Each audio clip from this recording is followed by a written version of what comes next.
parfois les mots. L'écriture, bon, excusez-moi, l'écriture n'est pas une invention, c'est une manière de vivre, une façon d'aborder la vie et de dire oui à l'existence. C'est ma manière de vivre. J'aime la modernité vivante parce que je crois qu'il faut vivre au présent avec les vivants et côtoyer les voix disparues, rester vivantes, celles qui ouvrent, celles qui, malgré ou en dépit de leur absence, poussent des cris. Toute écriture est fragile parce qu'elle dépend de la vie et toute vie humaine est facilement détruite. Oui, je le sais, les mots ne sont jamais que des mots et jamais, diraient nos amis linguistes, les mots n'ont mordu personne. Voilà une façon de poser le problème dans nos champs de réflexion parallèles, puisque si les mots n'ont jamais mordu personne, les personnes, elles, mordent dans les mots et parfois les mangent. Parler n'est jamais neutre et dans la parole, la seule position que l'être humain peut tenir est une position sexuelle. Aimer n'a pas le même sens selon la définition que l'on donne de son identité sexuelle et prononcer ce mot « amour », écrire ce mot « amour », le conjuguer dans sa bouche, c'est tenir un sexe, peu importe lequel, entre ses lèvres. Écrire implique l'idée de la différence et de l'identité sexuelle des identités sexuelles. Cependant, il y a la norme grammaticale, entre autres, mais surtout le clan. Je tiens à préciser que je ne veux pas déchaîner les passions ni polémiquer autour des diverses identités sexuelles, simplement qu'il y a la langue et qu'elle établit sa propre loi qui nous façonne. Elle s'inscrit dans le corps, la langue. Elle transcrit l'écriture dans le corps, le dit, ce corps d'écriture, au sens où on parle aussi du corps du texte en typographie. Elle participe du sexuel et du sexué. La poésie est un moment de lenteur, un arrêt dans le temps que l'âme, que l'intellect de l'âme s'accorde. La poésie est un discours fragmenté, intérieur et affectif que l'on se murmure à soi-même dans les couleurs de l'ombre au creux d'un lit intérieur. Nous n'avons pas toujours l'oreille assez fine pour l'entendre et lisons qu'avec les yeux. Peut-être perdre la vue un peu pour être réellement voyante. La poésie déstabilise, elle vient en quelque sorte nous égratigner. Elle surprend, étonne, nous éveille au langage, au poids des mots, ou pas du tout. Elle nous insupporte. Saurait-on imaginer un roman sans mots, roman à oser mettre en mots des récits sans histoire et surtout sans histoire linéaire. De tous les genres, la poésie est, on le sait, le genre le plus pratiqué avec le journal intime, surtout quand on est jeune. Puis, les choses se complexifient justement à cause de ce qu'elle est, la poésie, un travail sur la langue, sur le langage et l'identité, sur ce rapport intime au monde qui passe nécessairement par l'altérité et la signifiance. Qui est ce je qui écrit? À qui s'adresse-t-il? Comment s'adresse-t-il dans une langue apparemment commune et familière, alors qu'elle est farouchement singulière, en rupture de banc et étrangère? Puis, le poème va vers l'inconnu, essaie de rendre intelligible cet inconnu aux prises avec des émotions contradictoires. Dire ou se dire comme si c'était des questions différentes.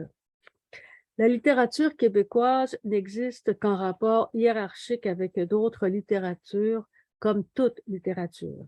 Elle est francophone, comme d'autres, mineure pour certains, en devenir pour d'autres.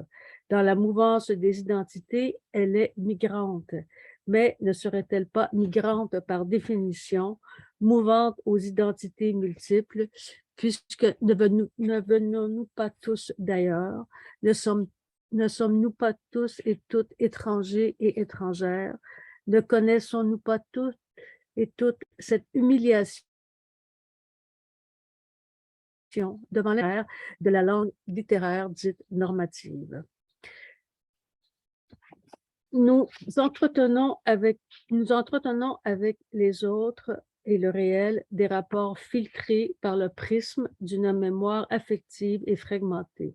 Le rapport premier que nous avons avec le monde passe par le corps de la mère. Qu'il soit présent ou absent, en trop ou pas assez, ce corps présent, tessiture de l'amour, donne au présent un espace et un espace au non. Dans le registre de la mémoire, ce corps hante parce que cette mémoire se souvient que nous y avons été, que nous l'avons touché de l'intérieur et que c'est de lui dont on vient. Ce corps nous dépose dans un monde où le premier souffle est étranger. Pour échapper à la folie des corps, le langage doit intervenir pour que naisse la parole, que circule le désir de vouloir parler et respirer. S'il y a l'ombre, il y a la couleur de l'ombre, mosaïque du féminin. Je ne crois pas que la littérature soit le reflet ou la représentation politique et sociale. Je ne crois pas non plus qu'elle ne soit qu'identitaire.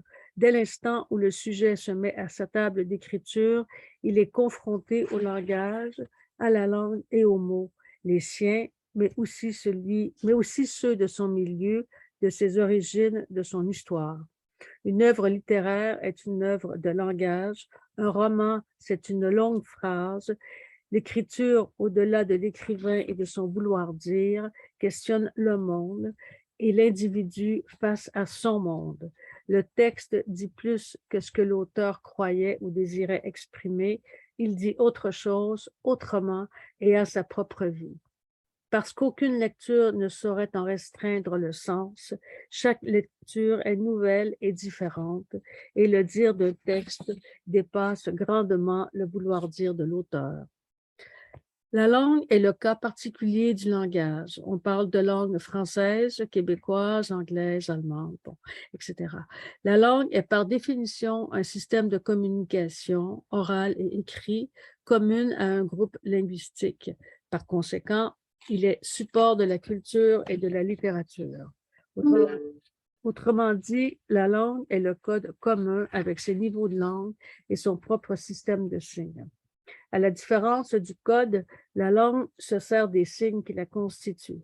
On utilise la langue pour analyser la langue et c'est avec souplesse qu'on peut jouer sur ces signes et leur signification. S'il est intéressant de savoir quel français on parle,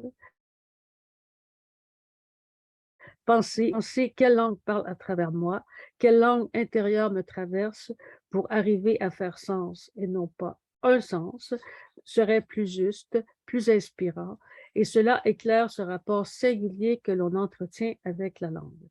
Si le poème est une rupture, il joue le rôle d'une cheville, d'une articulation. Le récit serait un genou ou un pied aux os si multiples. Et la lecture serait quoi? Disons un bassin. Je parle une langue ancienne, un si vieux français, langue qui parle dans un pays où le passé est magnifié, je me souviens, l'avenir fait peur et le présent trop souvent absent. Un pays où tout fait peur, surtout la langue, dans laquelle tant de mots ne sont plus prononcés et donc censurés, parce qu'ils effleurent les contours et les pourtours de cette langue aux frontières indéfinissables entre un pays sans nom, entre un pays au nom de continent et un autre pays qui ne sait toujours pas s'il demeure une province ou devenir un pays. La langue se déploie dans la langue. Hétérogène dans sa peur d'être, de s'affirmer, elle tente de se contenir dans un périmètre de sécurité. Terre d'accueil, nous parlons de l'intérieur, du dedans, de ces mots anachroniques ou métaphoriques. Elle s'articule la bouche froide l'hiver, en filet sur les lèvres, dans la buée et le frima. Elle s'éreinte l'échine dans les forêts de la déconstruction d'un passé récent, trop vieille chose, cette langue qui nous parle, qui parle de nous avec ses accents, ses sonorités, sa couleur, cette langue à la fois m'échappe et me résiste. Quand je parle de la langue, je ne saurais dire si c'est moi qui parle ou elle qui me parle. Son intelligence passe par les mots et aussi fragile qu'elle puisse être, puisqu'elle peut tout autant se dérober que se saboter. Cette intelligence naît de la sensibilité artistique certaine, émotive et affective, viscérale dans tous les cas. L'expression populaire, parler avec ses tripes, de l'inscription dans le la langue, car à museler l'expressivité, on a voulu focaliser une langue désinvestie de son histoire. Ma langue grève ce pays qui n'arrive à se dire autrement que dans la murmure des arbres, déchirés par de givre, rompus au soleil. Elle se déploie et s'ouvre au matin, à chaque fois inquiète. Je suis ma propre disparition et j'erre entre mes continents, entre deux mondes où aucune langue francophone ne me convient. Écrire un combat, mais une lettre d'amour que je poste d'Amérique. J'écris ce que je peux avec ce que je suis. De l'urbanité la plus crue à la nature la plus sauvage, je tisse des mots venus du corps et de la vie. Alors mon écriture ressemble au journal intime, à la conversation ou à une adresse à l'inconnu et à l'étrangère en moi. On dit que le romancier est le traducteur de Dieu. Je dirais que l'écrivaine, je parle au féminin, est celle qui invente Dieu, qui est, comme on sait, le nom de toutes les métaphores d'amour inavoué. Dieu, écrire, c'est peut-être ça, nouer avec le divin, ce qui se renoue à la lecture, qui écrit, relit et lit tour à tour ou tout à la fois, le moment magique où le monde s'est tout à coup créé et ainsi a été parlé. J'écris le fleuve et la ville en moi, l'ailleurs et l'ici, ne pouvant dire avec certitude s'il s'agit d'un vrai fleuve, d'une réelle ville, d'un ailleurs qui pourrait être ici, et finalement d'un ici qui est je ne sais où. Je crois et je rencontre d'autres écritures qui font, elles, référence à ce double qui peut être étranger et étrangeté, comme on ne peut penser le monde en dehors de soi à partir de ce que je suis et que je rends visite. Un des volets de la question de l'identité au féminin en littérature, et peu importe du lieu où l'on parle, mais toujours de ce lieu de la langue, qu'elle soit littéraire ou musicale, est de dire ce lieu d'où l'on est. Et cela traverse toutes les littératures minoritaires au sens de Deleuze, métissées ou traversées par le lien social. Les littératures minoritaires sont multiples et se multiplient. Elles ne se limitent ni à un genre historique ou ahistorique, à la géographie, qu'elle soit humaine ou physique, ou à l'appartenance nationale, sociale, sexuelle, etc. Les littératures existent qu'en rapport les unes avec les autres. Habitée par de nombreuses identités, j'écris les livres des autres en moi. Je ne suis ni nihiliste ni désenchantée, plutôt charmée, ravie par les écritures qui se donnent à moi. Je ne suis pas nostalgique d'une littérature passée qui aurait été, qui a été. En ce sens, ce n'est qu'au contact des autres textes que l'écriture est capable de se donner et de donner au texte toute l'attitude. Si les mots sont mouvement dans l'espace, l'écriture demeure intérieure. Si on fait partout de la poésie, le c'est poétique, c'est littéraire, on n'écrit pas nécessairement de la littérature. L'écriture a une vie secrète, tantôt clandestine, tantôt rebelle, et l'énigme littéraire qui l'entoure relève, permettez-moi cet oxymore, d'une souplesse résistante. Comme d'autres écrivaines, je suis une voleuse de vie. Je m'accapare des histoires, des mots, des bruits comme des silences pour dire ce qui m'anime. Je cherche ce qui rend vivant. J'écris pour ne pas mourir. J'écris pour garder présent dans ma mémoire ceux et celles qui m'habitent et ont fait qui je suis. C'est à ceux-là que je rends hommage ici et toujours quand j'écris, quand je parle. L'écriture ne peut exister que mise en relation, en rapport avec les écritures qui l'accompagnent. J'écris j'écris tous les personnages que je porte en moi comme d'émotions. Ces jeux multiples ne sont pas schizophrènes. Ils peuvent ressembler, si on veut, à cette nation, une nation qui n'arrive pas à se dire et qui a du mal à se reconnaître.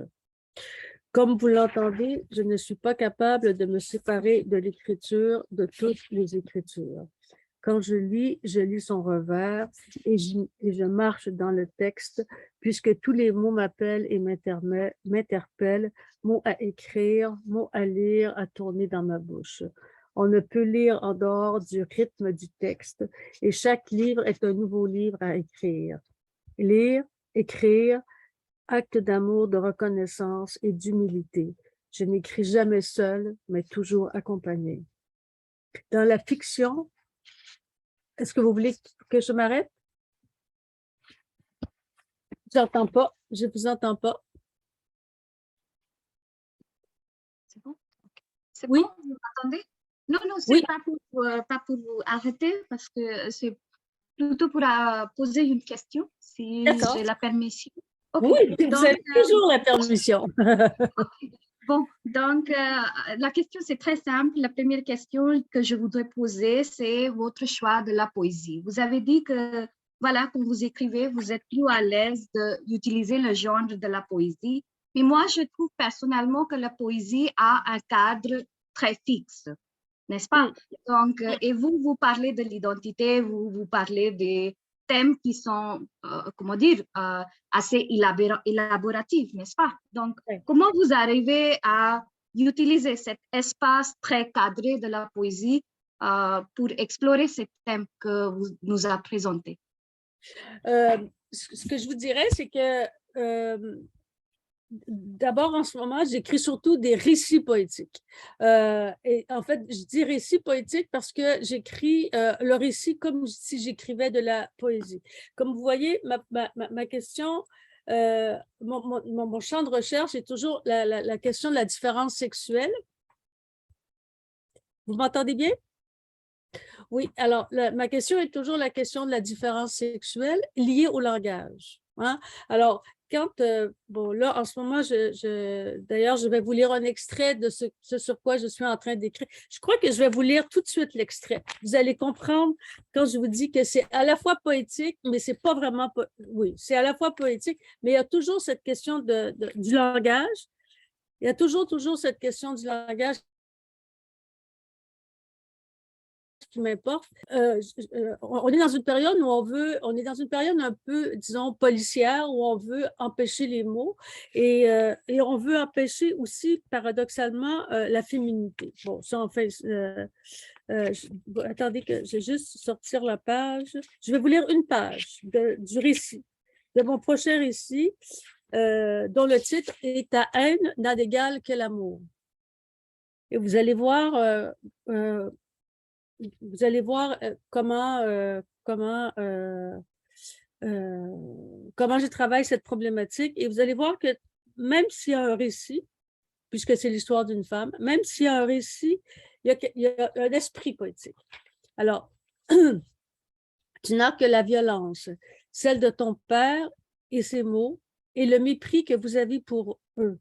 La haine, une haine inassouvissable. Elle t'emporte si fort que, parfois, tu ne sais si c'est elle qui t'entraîne ou si tu en as besoin, ou si tu as besoin d'elle pour vivre. Tu t'étouffes et t'enfonces, noir et ivre, dans un monde redoutable où il n'y a rien d'autre que cette rancœur que tu ne contrôles pas, cette hargne qui te tient à bras le corps. Ton corps devient une griffe, des dents. Ouvrir la bouche, c'est sortir les couteaux, les haches, c'est ouvrir des vannes d'acier liquide. Ton corps durcit en oublie de respirer. Tu suffoques, certaine que c'est respirer, haleter, étouffer. Tu ne sais autrement respirer qu'oppressé. Tu ne l'as jamais appris. Tu crois qu'il est trop tard. Tu te rassures dans cette croyance, cette imprévisible prévision. Cette idée rejoint d'autres croyances, pire encore, drapées sur mesure, sans existence, une vie par procuration, une vie comme un décollement de la rétine. Tu ne t'aimes pas et y tiens. tes membres s'animent, crient, cinglants. Tu exultes de la portée de ta voix. Tu vis pour tuer la vie en toi, attiré par la brutalité, par l'autre, n'importe lequel, à condition qu'il soit rude et précis dans sa vilainie. Alors, je vous lis juste les 2 premiers paragraphes parce que, bon, c'est un texte qui est très long, qui fait 70 pages et qui continue toujours à essayer de dire comment bon, là, le thème est assez particulier parce que c'est la violence, et c'est la violence d'une femme, c'est un thème dont on parle très peu. Mais encore une fois, je reviens avec cette idée du poétique, parce que ce n'est pas parce qu'on dit « Ah, c'est poétique que ce l'est, c'est littéraire que ce l'est, c'est pas artistique », et l'artistique n'est pas nécessairement flou non plus. Donc, pour moi, l'identité féminine, c'est le noyau central, disons, l'identité, parce que dans l'identité féminine, ça pose la question de toutes les autres identités, la diversité sexuelle, et le langage emporte la marque. Super. Merci beaucoup pour cette explication. Non, mais on peut continuer avec d'autres questions.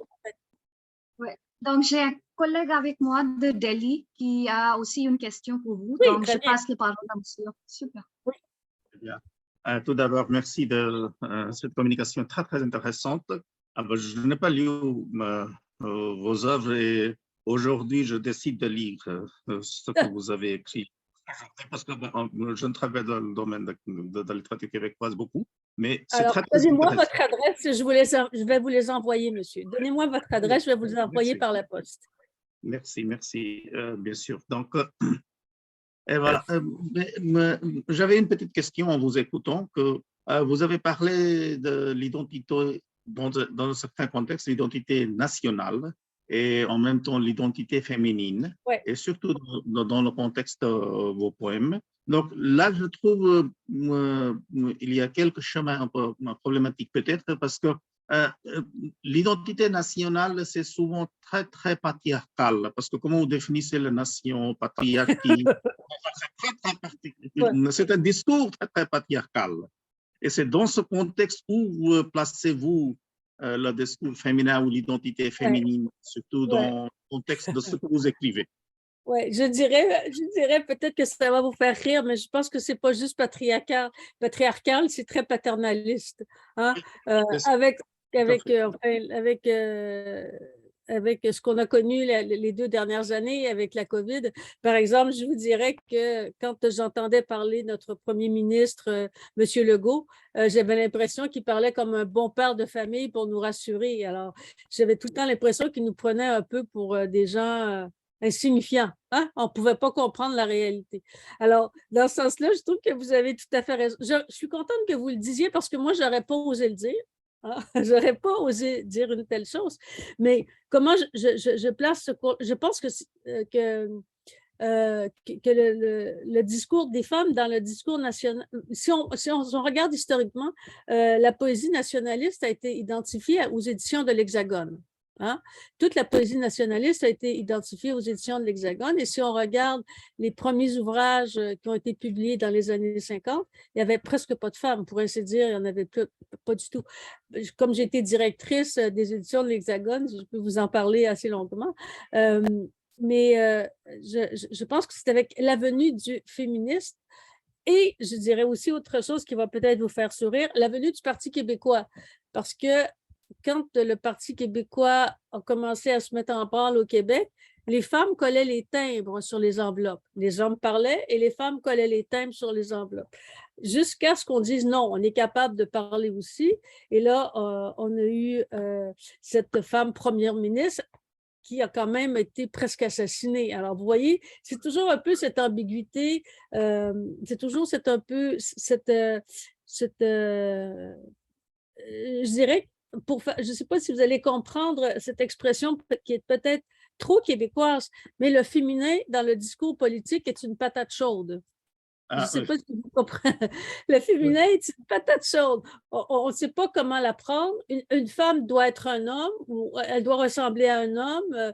Il faut pas que... Si elle est trop féminine, elle est un peu... Dans le milieu politique, si elle est trop féminine, elle est un peu aguichante, disons. Hein? Elle est un peu glamour, trop glamour. Si elle ne l'est pas assez, ben, on va dire que justement... Elle devrait l'être un peu mieux ou un peu plus. C'est toujours une espèce d'ambiguïté dans le discours national. Donc, dans la littérature, les femmes n'ont pas porté beaucoup, dans l'ensemble, elles n'ont pas vraiment porté le discours nationaliste, en tout cas, on peut dire ça comme ça. Je ne sais pas si ça... Oui, Mais n'oubliez pas de m'envoyer... Pardon?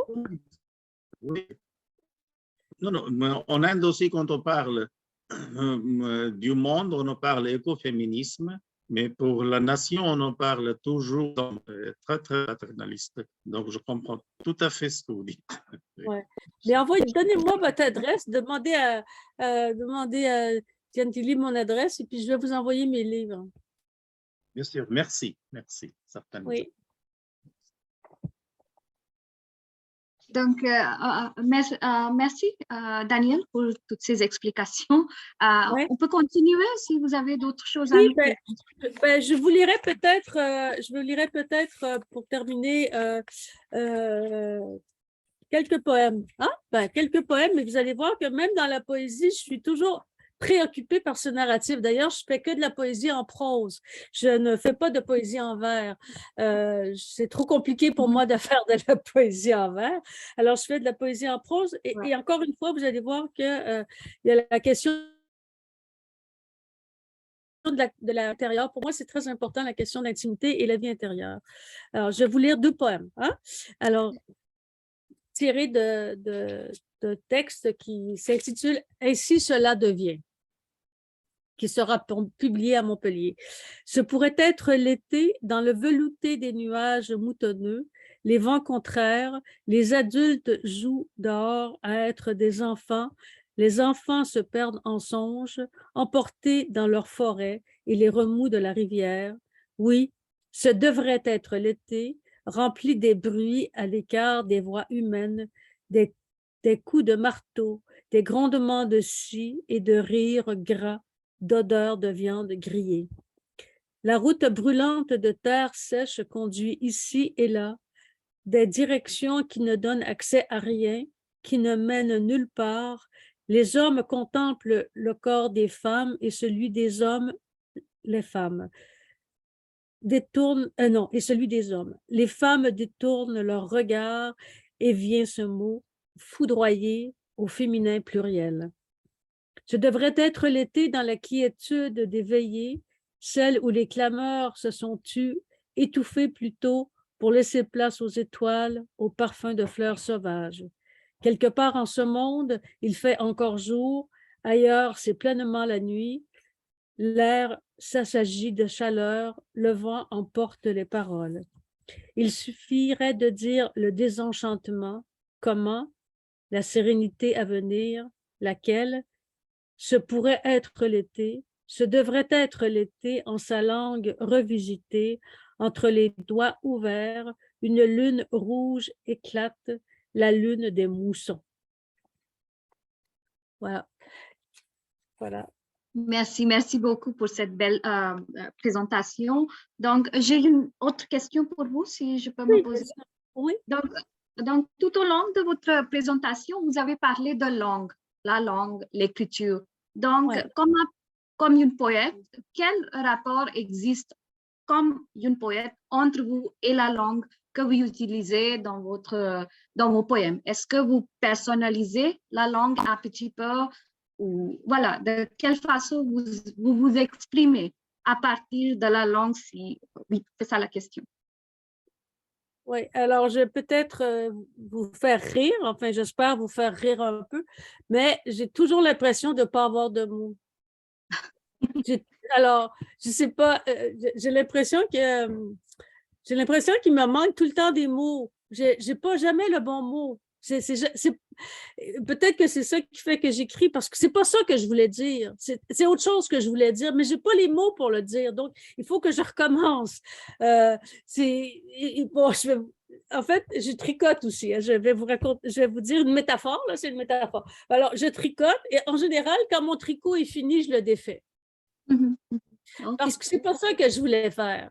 C'est autre chose que je voulais faire. Ou j'ai raté mon truc. Les manches sont pas comme je voulais. Les manches sont trop longues, sont trop courtes. Bon, alors c'est la même chose quand j'écris.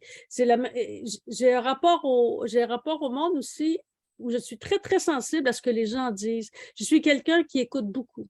C'est pour ça que j'ai écrit le texte sur la violence, parce que je vis dans un village, un petit village.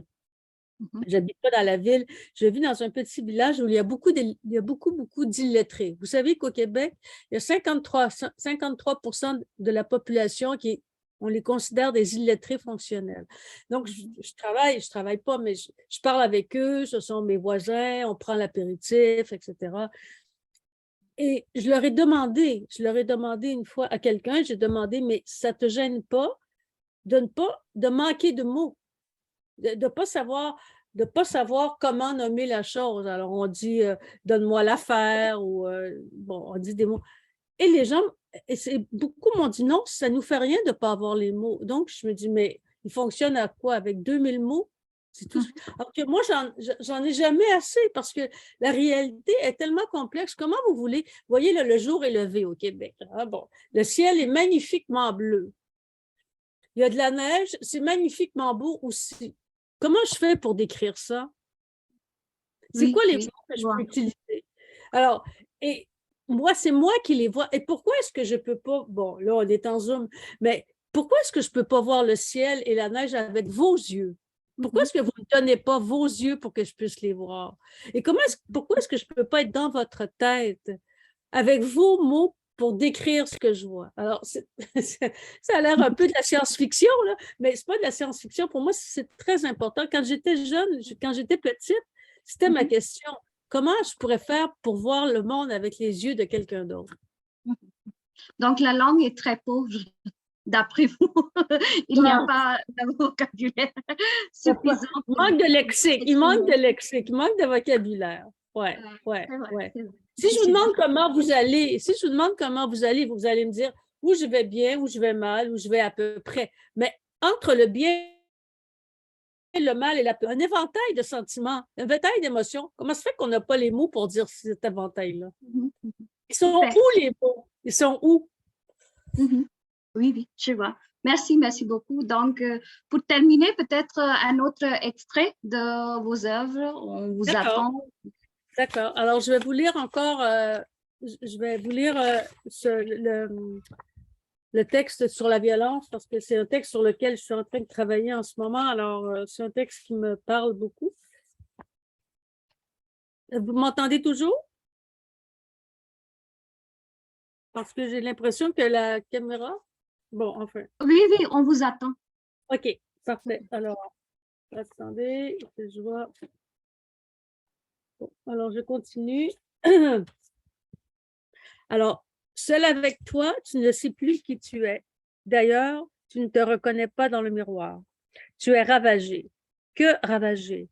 Au point où tu ne peux plus te regarder, où tu ne peux pas non plus regarder les autres autrement que par en dessous.